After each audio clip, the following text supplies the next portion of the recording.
युवाओं को तेजस्वी यादव ने 5,70,000 नौकरी दी जब वो उप मुख्यमंत्री थे। और बेल पे कौन है? तेजस्वी यादव। ये क्या बात करता है यार? लालू यादव, पूरा परिवार। मेरा सवाल बीजेपी प्रवक्ता से है कि आप तब से बोल रहे हैं कि कांग्रेस के लोग मोदी को गाली देते, मोदी जी को गाली देते, चाहे अमित शाह को गाली देते।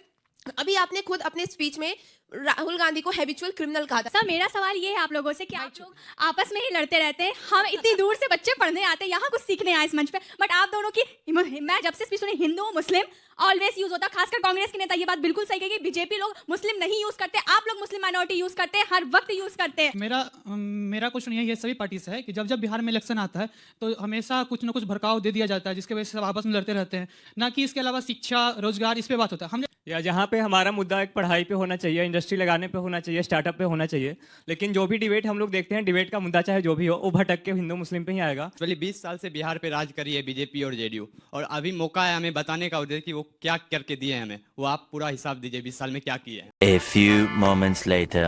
तो चलिए शुरू करते हैं। क्या नहीं कहा मोदी जी ने? 52 करोड़ की गर्लफ्रेंड, जर्सी गाय, हाइब्रिड बछड़ा, क्या नहीं कहा? सुरपणखा, रामजादे, किस किस की आप बात कीजिएगा गाली की? और वो तो इनके सतपाल सिंह सत्ती हैं, हिमाचल प्रदेश के प्रदेश अध्यक्ष। यही नहीं, अभी और सुनिए।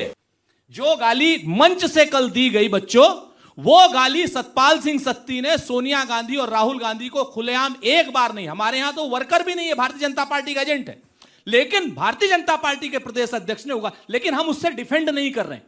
हम बहुत स्पष्ट चाहते हैं कानूनी कार्रवाई हो, बात तो सही है, लेकिन इसके नाम पर जो भारतीय जनता पार्टी वहां पर एक वितंडा फैला रही है, भारतीय जनता पार्टी जो विषयांतर कर रही है, भारतीय जनता पार्टी वोटों की चोरी से ध्यान, वोटों की डकैती से ध्यान हटाना कर रही है, उसका हम विरोध करते हैं। ये लोग नल के, नील के, कोल के, भील के, पिछड़े के, दलित के, आदिवासी के, महिला के, नौजवान के, किसान के वोट काट रहे हैं, वोटों की चोरी कर रहे हैं।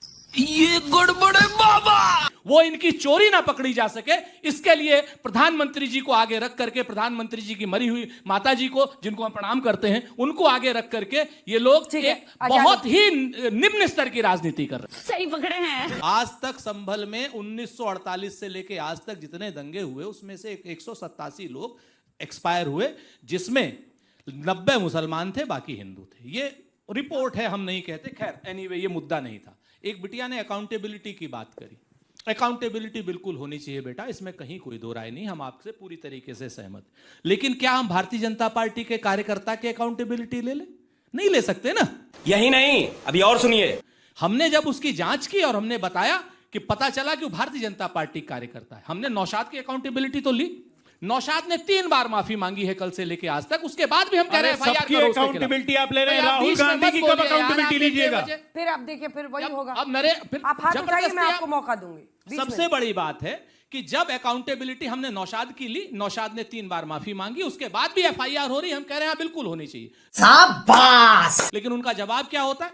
उनका जवाब होता है गाली अगर किसी भारतीय जनता पार्टी के नेता ने दी और उसके बाद आज फिर हमारे यहां हत्या करने की साजिश की, हमारे यहां लाठी लेकर के पहुंच गए सदाकत आश्रम में ये लोग, हमारे यहां मारने पीटने पहुंच गए ये लोग, और उसके बाद कह रहे हैं हमने पत्थर चलाए। भाई हमको क्या मालूम था आ रहे हो आप? हमें तो नहीं मालूम था ना। पत्थर चलाते हैं, लाठी चलाते हैं, हमको मारने की साजिश रचते हैं, और बिहार के लोगों का हक क्या नाम जो लोग खींचने की साजिश रखते हैं, चुराने की साजिश रखते हैं, हम उनके खिलाफ लड़ रहे हैं। बात तो सही है। तो अभी तो ये लोग, अभी इनके उसमें आस्तीनों में और भी बहुत सी चीजें हैं, अभी ये लोग हिंदू मुसलमान भी करेंगे, आप लोगों को सावधान रहना है। तू समझा? हाँ। नहीं, तू समझा नहीं।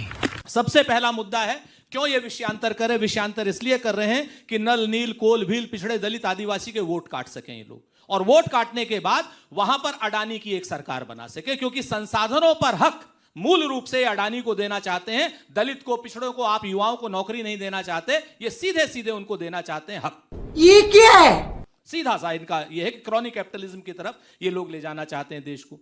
वहां पर मुद्दा नौकरी का है। युवाओं को तेजस्वी यादव ने 5,70,000 नौकरी दी जब वो उप मुख्यमंत्री थे। झुके रहना पड़ेगा मेरे आगे, लेकिन इनको नौकरी ना देनी पड़े, इसलिए ये मुद्दा भटकाना चाहते हैं।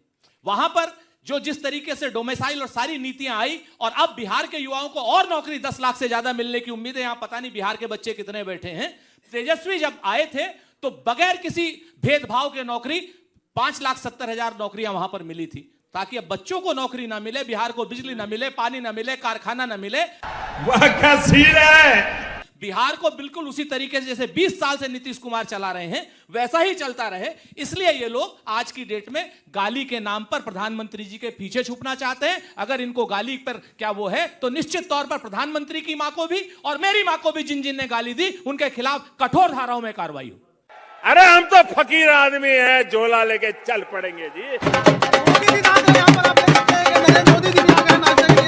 अच्छा लगा मुझे ये सुन के कि देश पे 60 साल राज करने वाली पार्टी कह रही है कि उप मुख्यमंत्री मुख्यमंत्री के रहते हुए नौकरी दे सकता है। ये इनकी सत्ता चलाने की अच्छी सोच नहीं निकली है। ठीक है, तेजस्वी ने नौकरी दी। एक मिनट, बीच में नहीं बोला था आपके सुरेंद्र भाई, सुनिए। किसी का सवाल बचा हुआ है मन में? तेजस्वी ने नौकरी दी तो लैंड फॉर जॉब का केस किस पे चल रहा है और बेल पे कौन है? तेजस्वी यादव। ये क्या बात करते हैं? लालू यादव, पूरा परिवार। अरे अपने मौसेरे भाई मंगरू यादव की जमीन तक ले ली उसको रेलवे में ग्रुप डी में नौकरी देने के लिए। क्या बात आप कर रहे हैं? ये चुप है। लगातार ये केसेस चल रहे हैं, बेल पे हैं ये लोग।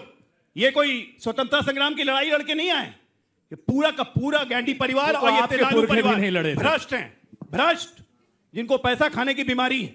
झूठ बोलो, बार बार झूठ बोलो। और आप सत्ता में इसलिए अब नहीं आएंगे। पाशा साहब जवाब दीजिए। अभी आलोक जी ने बात की नौकरी की कि चीफ मिनिस्टर ने नौकरी दी, ये इसका श्रेय क्यों ले रहे हैं उप चीफ मिनिस्टर? हमारे 25 लाख से ऊपर नौकरी हम लोग दे चुके हैं। सुनिए, बहुत जो बोल चुके हैं ऑन रिकॉर्ड 25 लाख नौकरी दे चुके हैं। 2020 के विधानसभा इलेक्शन में यहाँ जो बैठे हुए बिहार के हमारे बच्चे वो बताएंगे।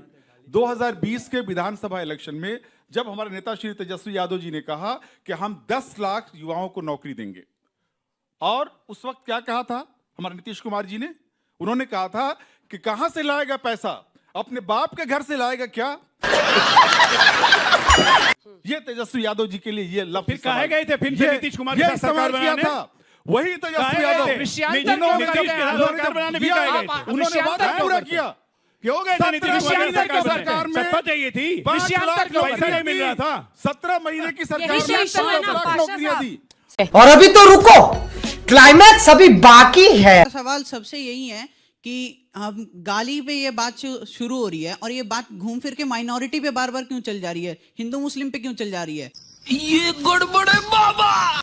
ये गाली की बात है, किसी महिला को गाली देना सबसे गलत बात है। मेरा सवाल बीजेपी प्रवक्ता से है कि आप तब से बोल रहे हैं कि कांग्रेस के लोग मोदी को गाली देते, मोदी जी को गाली देते, चाहे अमित शाह को गाली देते। अभी आपने खुद अपने स्पीच में राहुल गांधी को हैबिचुअल क्रिमिनल कहा था, क्या ये अब सब नहीं है? शाबाश।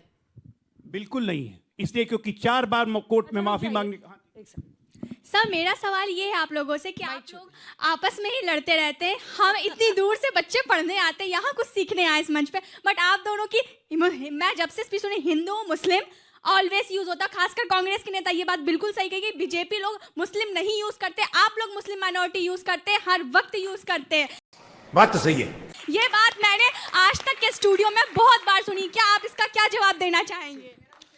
मेरा नाम अभय, मैं बिहार से हूँ। मेरा क्वेश्चन ये सभी पार्टी से है कि जब जब बिहार में इलेक्शन आता है तो हमेशा कुछ न कुछ भड़काव दे दिया जाता है जिसके वजह से सब आपस में लड़ते रहते हैं, ना कि इसके अलावा शिक्षा रोजगार इस पे बात होता है। हम यही नहीं, अभी और सुनिए। स्टूडेंट अभी पटना विश्वविद्यालय और पाटलिपुत्र विश्वविद्यालय छोड़ के दिल्ली यूनिवर्सिटी में पढ़ने आते हैं, इतना खर्चा होता है। राजनीतिक स्तर पर मैम बहुत गिर चुका है। ये राहुल गांधी को सीरियस नहीं समझते हैं, पप्पू समझते हैं, और ये आप मत बोलिए ना, दोहराइए मत। और ये मोदी जी को गाली देते हैं। राजनीतिक स्तर सीखना है तो अटल बिहारी वाजपेयी से सीखे, जो दिल में लग जाती थी और चुपती भी नहीं थी। या जहाँ पे हमारा मुद्दा एक पढ़ाई पे होना चाहिए, इंडस्ट्री लगाने पे होना चाहिए, स्टार्टअप पे होना चाहिए, लेकिन जो भी डिबेट हम लोग देखते हैं, डिबेट का मुद्दा चाहे जो भी हो, वो भटक के हिंदू मुस्लिम पे ही आएगा।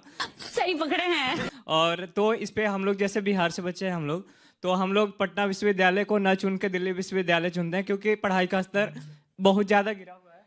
एक्चुअली 20 साल से बिहार पे राज कर रही है बीजेपी और जेडीयू, और अभी मौका है हमें बताने का उधर कि वो क्या करके दिए हैं हमें, वो आप पूरा हिसाब दीजिए 20 साल में क्या किए हैं। अरे हम तो फकीर आदमी हैं, झोला लेके चल पड़ेंगे जी। चलिए यहीं से शुरू करते हैं, 20 साल का हिसाब दीजिए। आप लोग सब बैठ जाइए। मैं सबसे पहले इसलिए बोल रहा हूँ कि राहुल गांधी हैबिचुअल ऑफेंडर हैं। ये क्या बात करते हैं यार? वो इसलिए कहता हूं कि 4 बार सुप्रीम कोर्ट में जाके माफी मांग चुके हैं, उसके बावजूद भी ये काम करते हैं। झूठ बोलो, बार बार झूठ बोलो। आरएसएस को गाली देने से लेके प्रधानमंत्री मोदी के साथ चक्कर में पूरे मोदी समाज को गाली देने से लेके एक पर एक काम चौकीदार चोर है। विदेश में बैठ के ये व्यक्ति कहता है कि भारत के लोकतंत्र में अमेरिका और बाकी शक्तियां इंटरफेरेंस क्यों नहीं करती हैं। क्या बोला तुम? ये अपनी देश की संप्रभुता को चैलेंज करते हैं। ये ऐसे व्यक्ति हैं, तो ऐसे व्यक्ति को हैबिचुअल ऑफेंडर नहीं कहूं तो क्या कहूं मैं। ये चुप है।